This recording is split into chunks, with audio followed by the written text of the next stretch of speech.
آخرکار وہ وقت آ گیا کہ امام زمانہ علیہ السلام سے بات کرنے کا ہمیں موقع مل گیا، یعنی عریضہ حاجات 15 شعبان کی رات عریضہ لکھنا ہے امام زمانہ علیہ السلام کو۔ ہاں اگر ہمارے پاس دریا یا کوئی نہر وغیرہ موجود نہ ہو جہاں پہ ہم نے وہ عریضہ ڈالنا ہے تو پھر ہم کیا کریں؟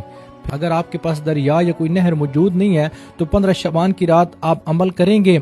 اس کے بعد خداوند عالم کی بارگاہ میں سجدہ ریز ہو کے اس کے بعد جب آپ بالکل فارغ ہو جائیں گے تو امام علیہ السلام سے ہم کلام ہو، یعنی کہ باتیں کریں۔ ضروری نہیں ہے کہ آپ خط لکھ کے امام علیہ السلام کو بھیجیں، بلکہ امام علیہ السلام سے آپ باتیں بھی کر سکتے ہیں۔ اگر آپ کے پاس کوئی نہر یا کوئی چیز موجود نہیں ہے تو آپ امام علیہ السلام سے توسل کریں اور امام علیہ السلام سے باتیں کریں، امام علیہ السلام کو سلام کریں، امام علیہ السلام کو اپنا حال بتائیں اور امام علیہ السلام سے کہیں کہ مولا آپ کے بنا ہماری زندگی ادھوری ہے، ہماری آنکھیں دنیا کی ہر چیز دیکھ رہی ہیں لیکن آپ کو نہیں دیکھ رہے۔ اور اگر ہاں عریضہ لکھ سکتے ہیں تو کس طرح لکھنا چاہیے؟ ایک صاف پیج لے لیں، سب سے پہلے بسم اللہ الرحمن الرحیم لکھیں، اس کے بعد اپنے آقا اپنے مولا کو سلام کریں، مولا سے خیر وفیت پوچھیں اور کہیں کہ مولا یقیناً آپ خیر وفیت سے ہوں گے، اور دعا کریں مولا کے لیے کہ مولا آپ ہمیشہ اللہ کی امان میں رہیں، اور ایک دعا اپنی حاجت یہ لکھیں کہ مولا آپ جلد ظہور فرمائیں تاکہ ہم آپ کی افواج میں شامل ہو جائیں۔ یہ لکھنے کے بعد تھوڑا سا آٹا لیں، اس کے اندر ڈال دیں اور دریا پہ جائیں، قبلہ رخ ہو کے اپنے مولا اپنے آقا کو سلام کریں،